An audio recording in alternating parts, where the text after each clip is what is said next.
Hi, my name is Holly Mandel. I am the founder and creator of iMERGENCE, which is a corporate improv training company. My background is in improv, performing, directing, teaching, and I started applying everything I was learning in improv class to my second life, which was working in corporate. And I realized the skills were phenomenal, important, and for a lot of people, very hard to actually teach.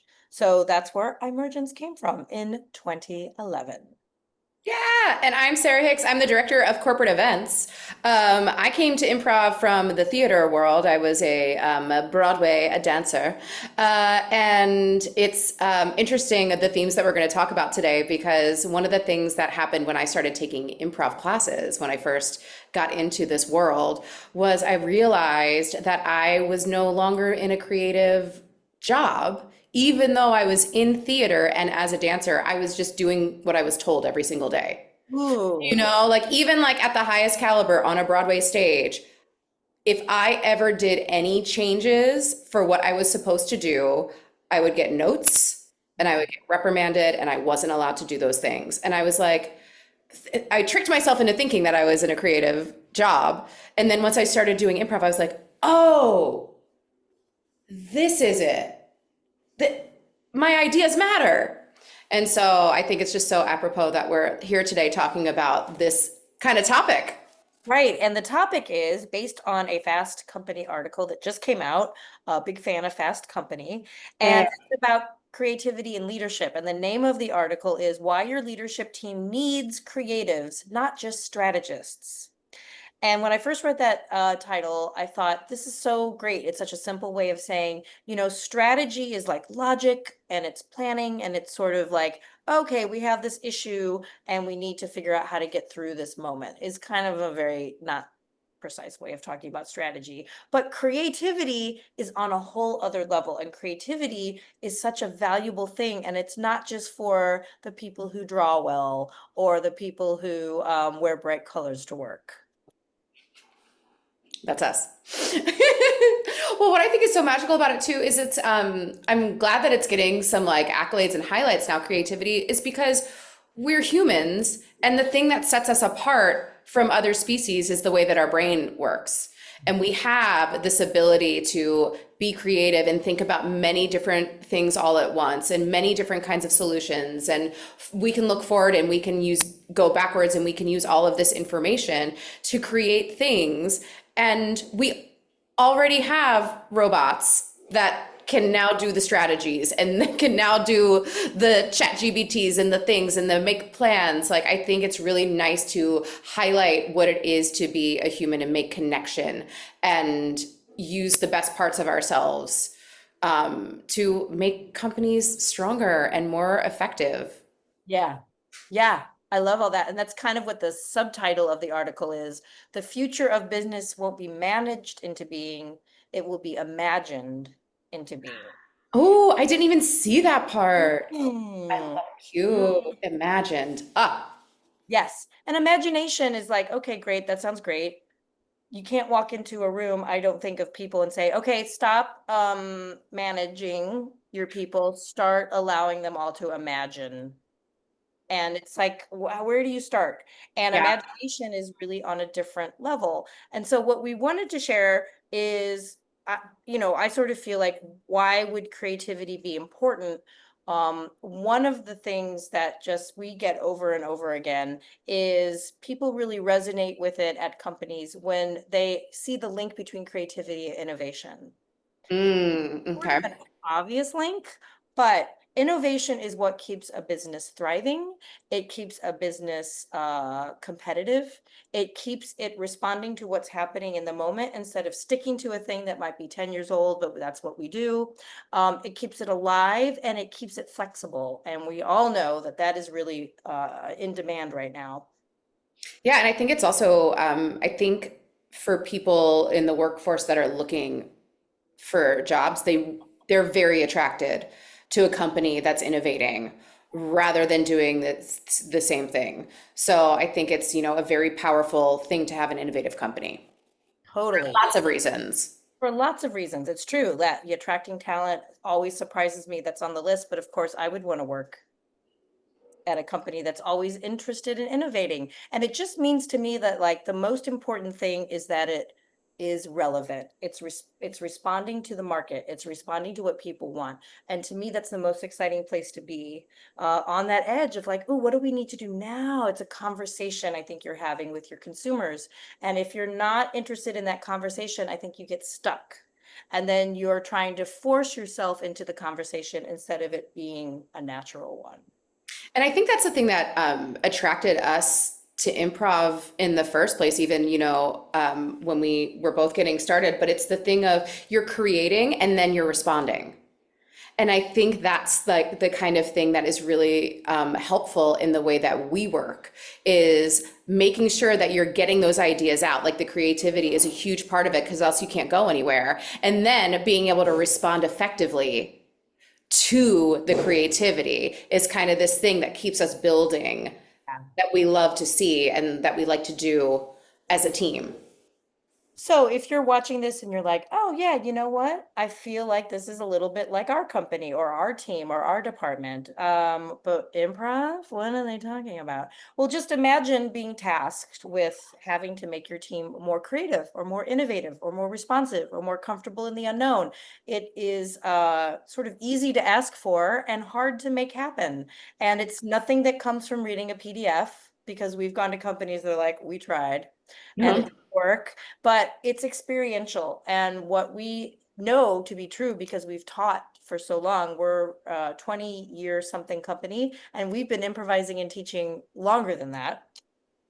What we see is that creativity is the result, Mm. bunch of different tools put into place, and the experience of a couple things like lowering the bar. Not everything out of your mouth has to be perfect. You have to have confidence in yourself and your team. You have to trust your team. You have to be flexible. If you are pre-planning and set on what you're going to say, the person right before you is going to throw you for a curve. And if you don't like that, then you're going to get lost and upset and da da da. So the more comfortable you are in this sort of sweet spot of a lot of different things, then the more creativity and innovation is just a natural result.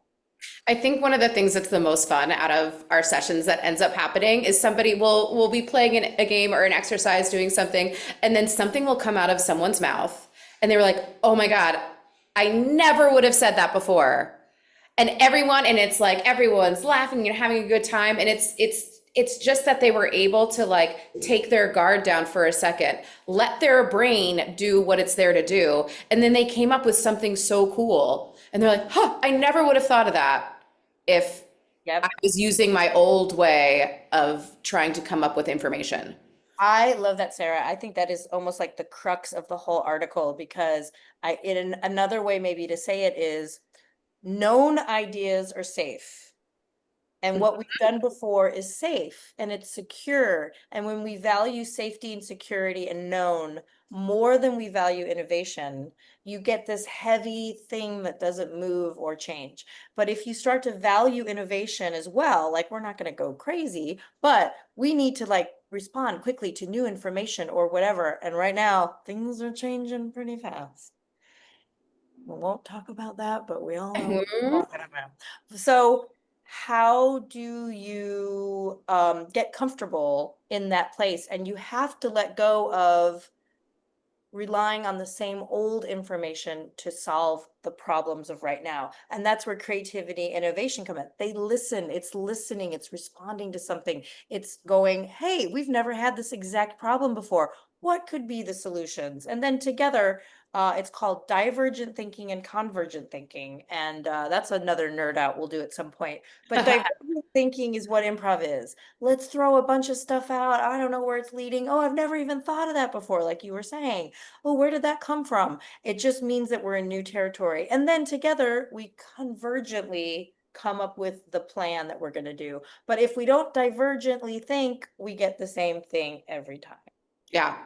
There's an exercise that we do in a lot of our sessions that plays with that round of like how much it's a game that we do based on yes and you and a teammate, you end up playing this game and you come and your ideas, you come up with more and more ideas and then you listen and react and you're like, oh, now because you said that, I want to say this. And you have all of these ideas spiraling.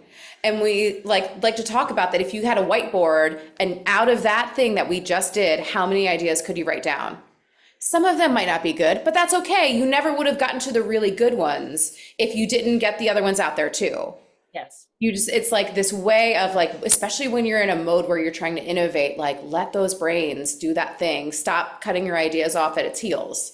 That's right.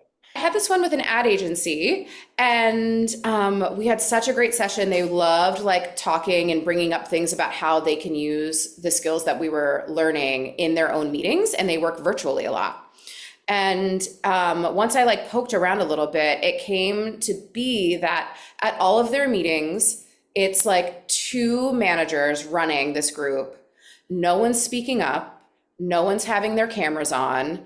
Whenever anybody has to present, they're presenting to like a sea of empty screens with like headshots on them.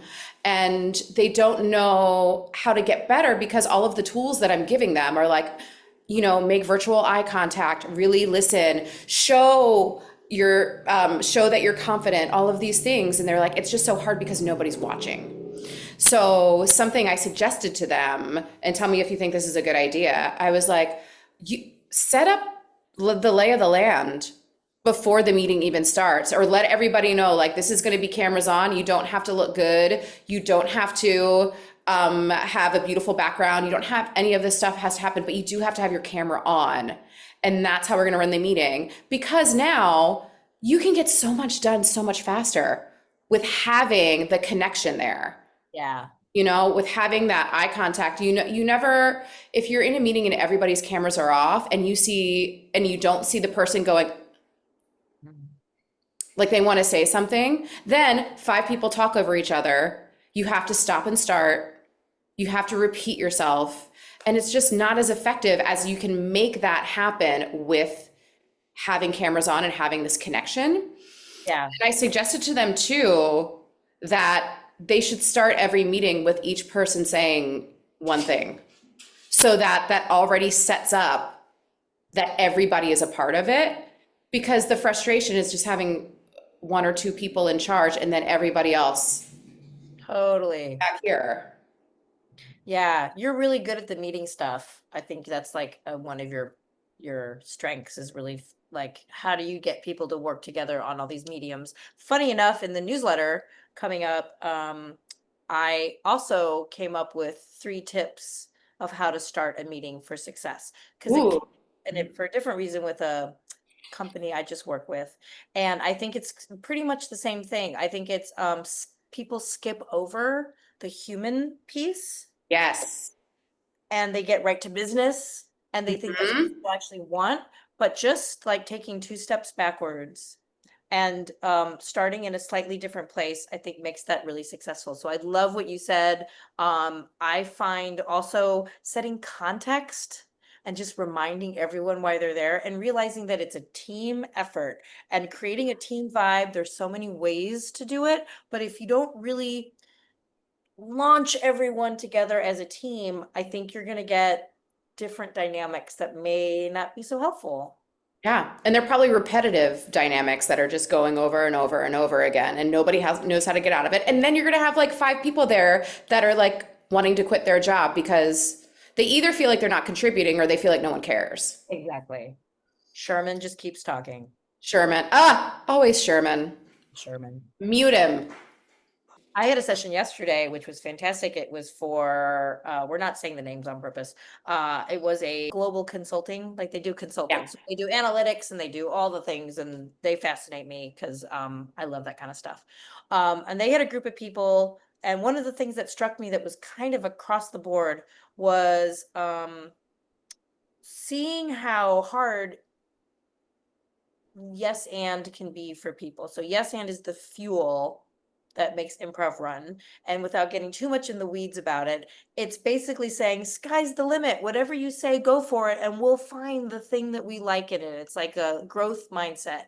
You might throw out 10 things, but I'm going to focus on the one that I like instead of telling you why the 9 don't work. Yeah. So what I noticed, and I know I'm guessing you've noticed too, is that there is sometimes a group of people who are terrified of the yes and they prefer the yes but, and they were very aware of their preference, but they didn't really understand why. And so we talked about how destroying something or picking apart something looks like you're helping, and it looks like you're smart because you're ripping everybody else's ideas down, but you haven't contributed anything. And so what a couple people are saying is, oh, it's about being vulnerable, and it's about jumping in like everybody else is jumping in and throwing out something. And as long as there's not sharks around that are going to attack you for doing that, you can actually go somewhere new.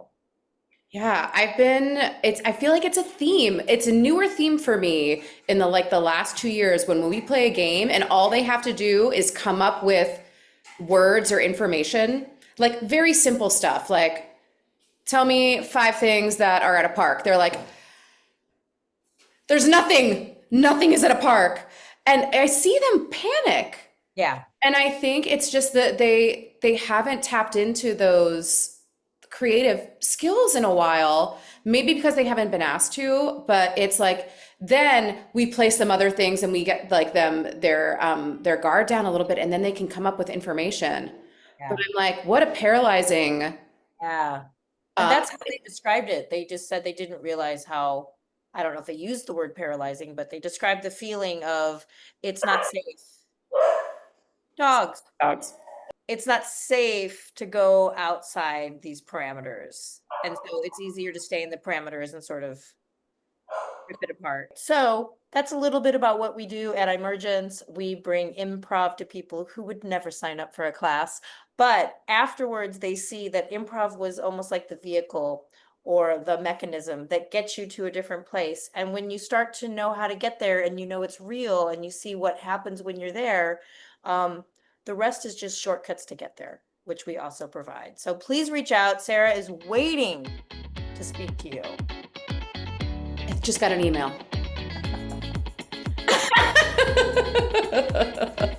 Thanks for watching. Thank you.